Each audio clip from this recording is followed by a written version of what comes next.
It looks like nothing more than a stiff Victorian family portrait. A father in a dark wool suit, a mother in a lace-trimmed dress, 3 children posed obediently in front of a heavy velvet curtain. The kind of photograph you might glance at once in a museum and forget immediately. But if you let your eyes drift past their solemn faces and into the tall mirror behind them, you'll notice something that should not be there. Something that transforms this ordinary family picture into one of the most unsettling images of the early 20th century. Before we go further, make sure you're subscribed and turn on notifications.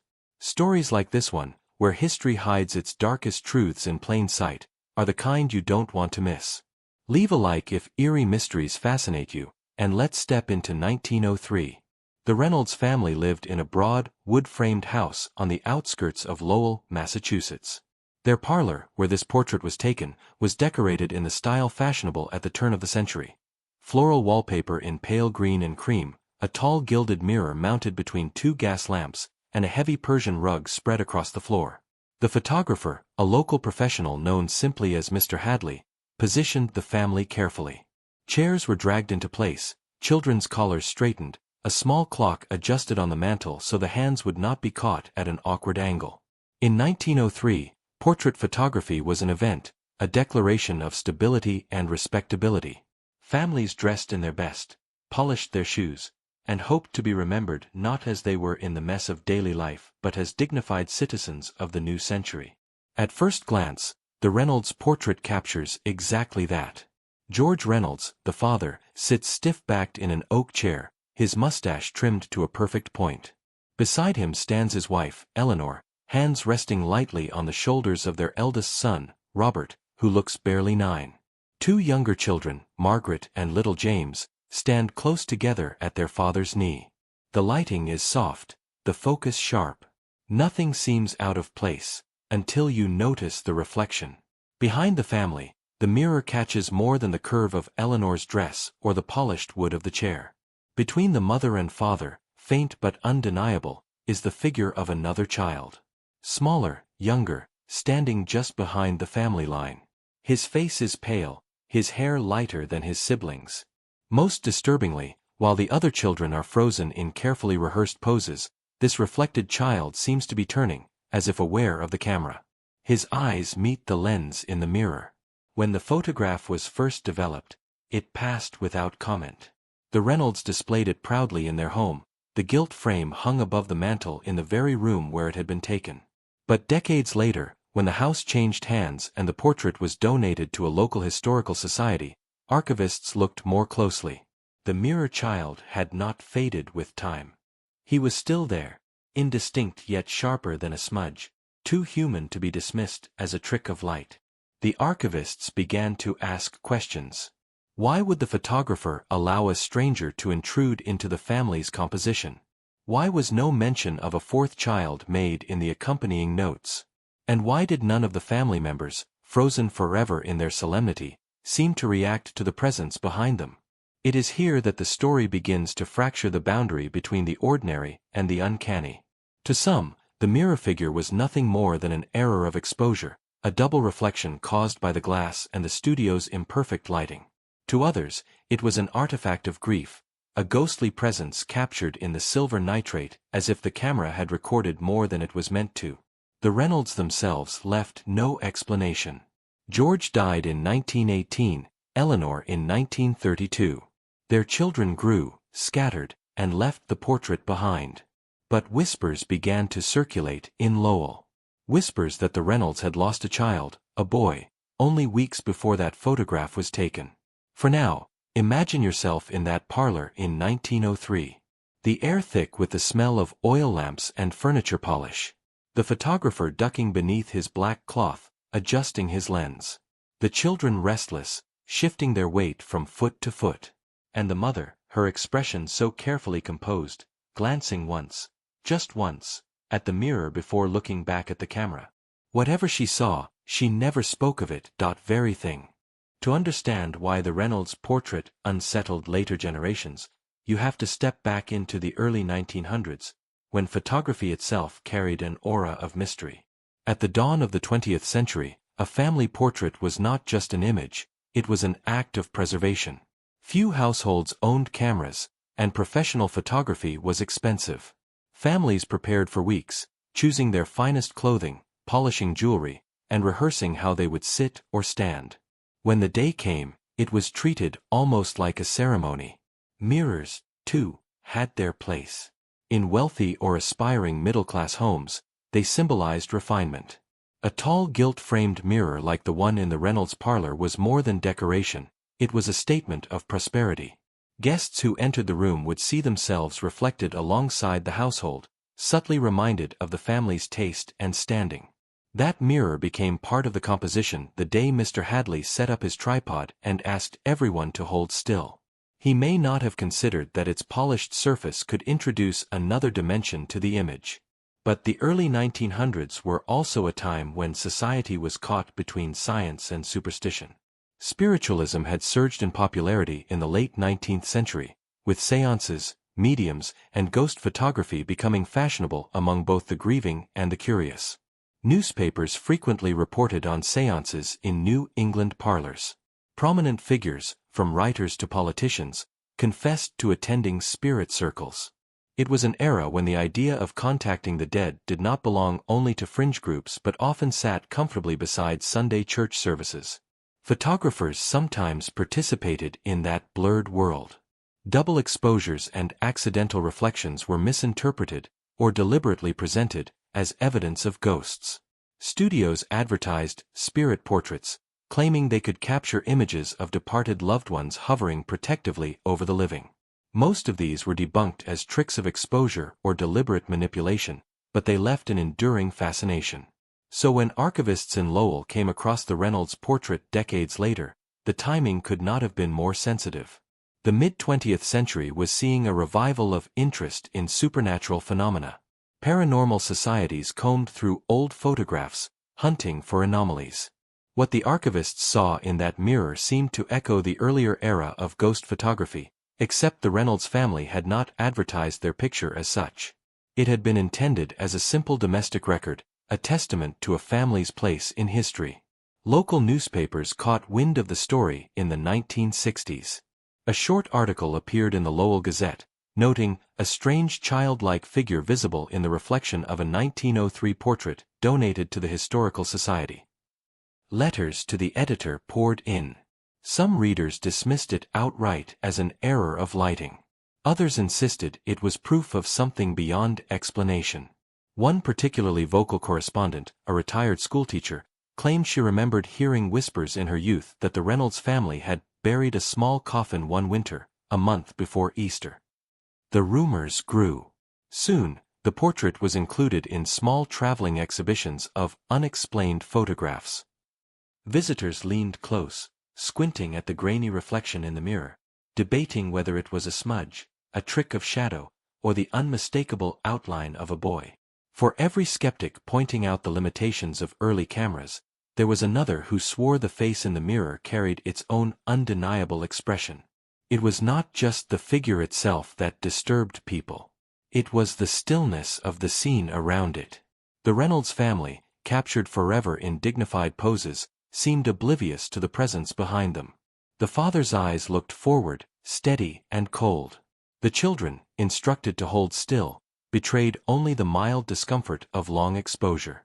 Yet in the mirror stood another child, angled differently, not stiff but alive in a way the others were not. It was as though the mirror had recorded a separate moment, a different reality, one in which the family had not stood alone.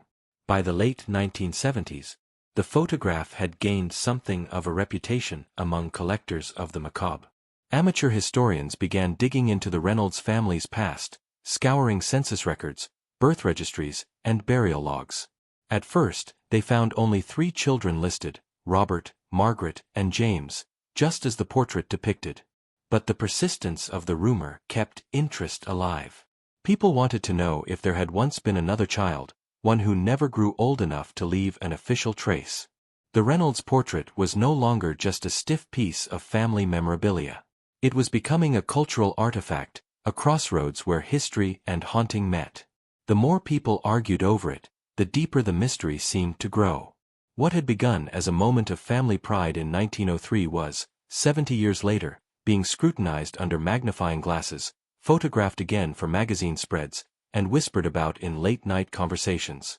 And all the while, the figure in the mirror stared back, unchanged, unblinking, waiting for someone to notice more than just the faint outline of a child. When people first began investigating the Reynolds portrait in earnest, attention quickly shifted away from the family and toward the man behind the camera, Mr. Charles Hadley. In small towns like Lowell in the early 1900s, photographers often wore several hats. They took portraits, documented civic events, and sometimes offered artistic images for private clients. But Hadley's reputation carried an unusual edge. He was known to linger in the spiritualist circles that thrived in Massachusetts at the time. Old newspaper clippings place him at meetings of the New England Society for Psychical Research. There, men in stiff collars and women in feathered hats discussed table rapping, spirit trumpets, and the possibility of capturing ghosts with photographic plates. Hadley himself gave at least one talk in 1902, where he claimed the camera could serve as a vessel for impressions too subtle for the human eye. At first, archivists suspected that the mysterious figure in the Reynolds mirror might have been the result of Hadley experimenting with exposure techniques. Photographic plates in 1903 were notoriously sensitive to light. A long exposure could accidentally register movement or reflections that the photographer never intended. Some skeptics argued that Hadley had simply misjudged his timing. Perhaps one of the children had shifted slightly, their reflection doubling oddly in the glass. But that explanation faltered under scrutiny. The face in the mirror did not match any of the three Reynolds children. The features were smaller, the angle different, and, most damningly, the reflection showed no corresponding figure in the room. If it had been one of the children, they should have been visible twice, once in the family grouping and again in the mirror. Instead, the mirror child appeared alone, standing in a place where no one was standing. Others suggested a deliberate hoax. Maybe Hadley, influenced by his interest in spiritualism, inserted the figure to create a ghostly image. Spirit photography had been profitable in the late 19th century. Some photographers made entire careers out of it. But Hadley's business records show no advertisements for spirit portraits. He offered straightforward services: weddings, funerals, family sittings. The Reynolds family, respectable members of the Lowell community, would have hardly invited trickery into what was meant to be their legacy image. A more subtle theory emerged, that Hadley believed he was doing the Reynolds a favor. Spiritualism taught that the veil between the living and the dead was thinnest in moments of grief.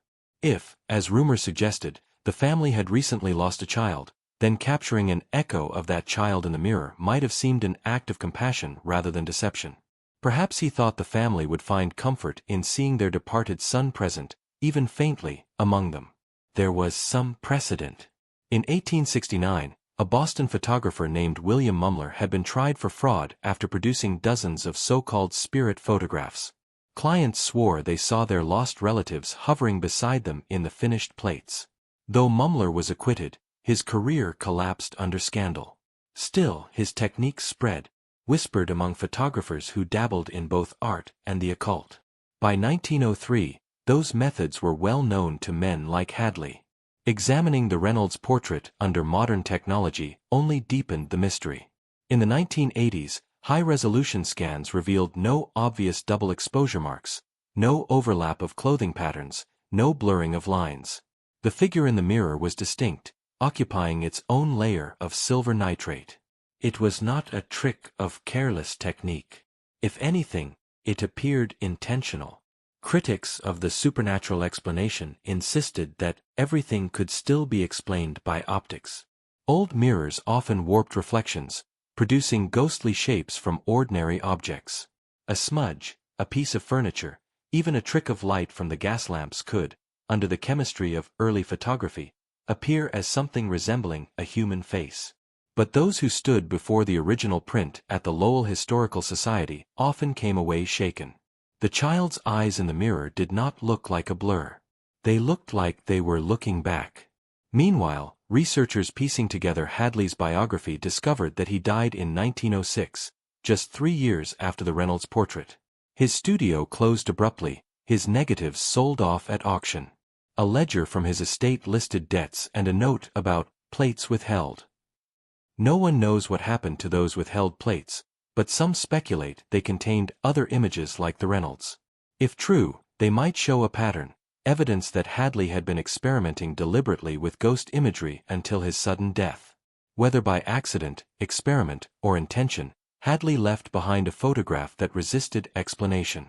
And as interest grew, so did the pressure to investigate not only the man behind the lens but the family frozen in front of it. If the mirror child was not a trick, then who was he? That question would not be answered by optical theory or photographic chemistry. It would come from the Reynolds' own past, uncovered in brittle birth records, faded obituaries, and the private griefs that families of the era rarely spoke aloud. By the time investigators turned their attention from the photographer to the Reynolds family itself, the rumors had been circulating for nearly half a century. Theories meant little without proof, and so researchers went digging through the brittle paper trail of the early 20th century. Census data, church records, birth and death certificates. What they found reshaped the entire story of the portrait. The 1900 United States Census listed George and Eleanor Reynolds as parents of 4 children, not 3. Alongside Robert, Margaret, and James appeared the name Edward Reynolds, age 2. But when researchers searched the 1910 census, Edward was gone. His name never appeared again in the records of the living. Further digging uncovered a death notice in a local newspaper from February 1903. Edward Reynolds, beloved son of George and Eleanor, passed away after a brief illness, aged 5 years. The date was critical. The notice appeared barely 6 weeks before the family portrait was taken. The discovery transformed the way people looked at the photograph. The mirror child was not a stranger, not a trick of exposure. He had a name. He had lived in that very house, played in that very parlor, and died only weeks before the family gathered to be immortalized on glass. The pale, faint figure in the mirror matched the age Edward would have been that year. But there was more. Among Eleanor Reynolds' belongings, preserved in a box at the Lowell Historical Society, researchers found a small, leather-bound notebook. Inside were fragments of handwriting in neat, sloping script. They were not diary entries in the ordinary sense, but records of meetings, names of mediums, dates of seances, notes like, "The circle said Edward is near," and "Hadley understands the veil." It became clear that Eleanor had immersed herself in the spiritualist movement that flourished in New England at the time. The death of her child had driven her to seek contact beyond the grave, and she had joined circles of other grieving mothers who gathered in dimly lit parlors to listen for knocks, whispers, and faint touches from the other side. Photographers, including Hadley, were often invited to such circles, their cameras thought to reveal what human eyes could not. Was the family portrait, then, more than a simple memento? Was it, in Eleanor's mind, an attempt to bring Edward back into the family, if not in body, then in image? Some scholars argue that she may have requested Hadley to leave the mirror open, to allow Edward's presence to manifest. Others suggest she believed he was already there, and that the mirror merely caught what the living had trained themselves not to see. The cultural climate of the time cannot be overlooked. At the turn of the century, America was in the grip of mourning culture. Death was not hidden away in hospitals as it often is today. It entered parlors, bedrooms, and family albums. Photographs of the dead, posed to look as though they were sleeping, were common. Locks of hair were braided into jewelry, mourning attire was worn for years. In that world, seeing a dead child's face faintly appear in a family portrait was less a horror story than a possible comfort. Still, the Reynolds portrait was never publicly acknowledged by the family. No letters mention it, no oral histories from descendants confirm that they believed Edward was in the picture. Perhaps it was too painful to speak aloud. Or perhaps the image hung on the wall as a silent secret, known only to Eleanor when she glanced at the mirror, and saw not an empty reflection but the faint outline of the boy she had lost. Modern psychologists who have studied grief suggest that the Reynolds story illustrates how mourning bends perception. When longing for the presence of a lost child is overwhelming, the mind may seek confirmation anywhere, in dreams, in shadows, even in glass. But the uncanny clarity of the mirror figure still resists being dismissed as mere imagination. By the late 1990s, when digital scans of the photograph circulated on the internet, the story took on a second life. Paranormal forums debated endlessly. Was Edward really there? Could Hadley have manipulated the plate intentionally, at Eleanor's request? Skeptics insisted it was nothing more than an artifact of light and silver nitrate. Believers called it one of the most compelling pieces of evidence of survival beyond death. What is certain is that the Reynolds portrait is not just about a family captured in 1903. It is about a family fractured by loss, a mother desperate to keep her son within reach, and a society that blurred the line between mourning and mysticism. The Mirror Child gave Edward Reynolds a strange kind of immortality, one he never lived to claim in life. But the story of the photograph does not end in the family parlor. After Eleanor's death, the portrait traveled far beyond Lowell. Exhibited, analyzed, and whispered about, it became part of a broader narrative, how an age caught between science and superstition tried to use the camera not only to preserve the living but to summon the dead. By the early 20th century, the Reynolds portrait was nothing more than a family heirloom. But as decades passed and the photograph made its way into public collections, it transformed into something much larger, a cultural artifact at the crossroads of grief, superstition, and history.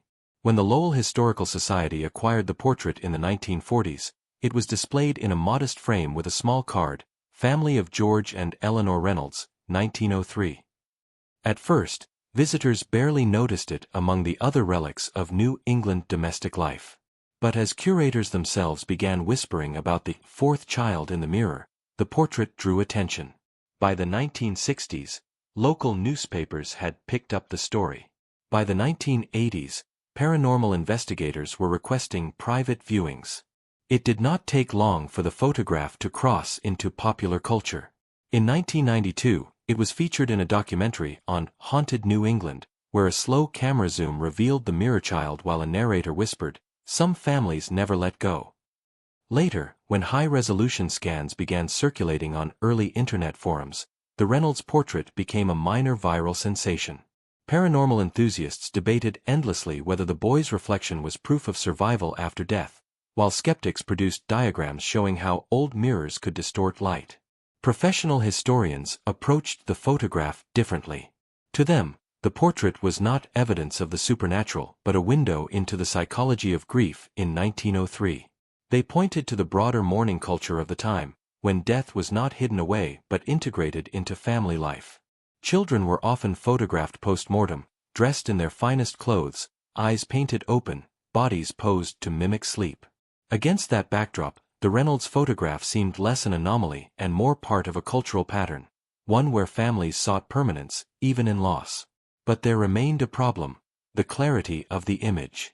Scholars who studied early photographic plates noted that accidental double exposures usually blurred features beyond recognition. The Mirror Child, however, appeared distinct enough to convey expression. His small head seemed turned, his eyes aimed directly at the lens. Even skeptics admitted that the figure was difficult to dismiss as chance alone. Occultists, meanwhile, embraced the portrait wholeheartedly. In spiritualist publications of the 1970s and 1980s, the Reynolds family image was hailed as one of the most convincing spirit photographs in history. Writers argued that Eleanor Reynolds had consciously invited her son's presence, that the mirror had served as a portal, and that Hadley, whether knowingly or not, had captured the crossing. In 2003, exactly 100 years after the portrait was taken, the Lowell Historical Society hosted an exhibition titled Through the Veil: Photography and the Afterlife. The Reynolds portrait was the centerpiece. Visitors filed past, some leaning close to study the faint figure, others stepping back quickly as though eye contact might invite something unwanted home. Local television covered the exhibition, and attendance surged. The photograph, once forgotten, had become one of the museum's most requested artifacts. What makes the Reynolds portrait endure is not only its uncanny detail but also the story it carries. Behind the mystery of the Mirror Child lies a very real history: a family who lost a son, a mother who searched for him in seances and circles, and a photographer whose interests straddled art and mysticism. Whether Edward Reynolds truly appeared in that mirror or whether grief carved his image into the chemicals of the plate, the result is the same: a haunting reminder of how the living cling to the dead. Even today, when visitors stand before the glass frame in Lowell, they often fall silent. Some shake their heads, muttering about optical illusions. Others linger, whispering as though afraid the boy in the mirror might overhear. And always, the portrait remains unchanged. The Reynolds family sits poised in their parlor, forever composed, forever dignified. And behind them, faint yet undeniable, a child who should not be there looks out through the mirror, unchanged, unblinking, as though waiting for someone to finally say his name aloud.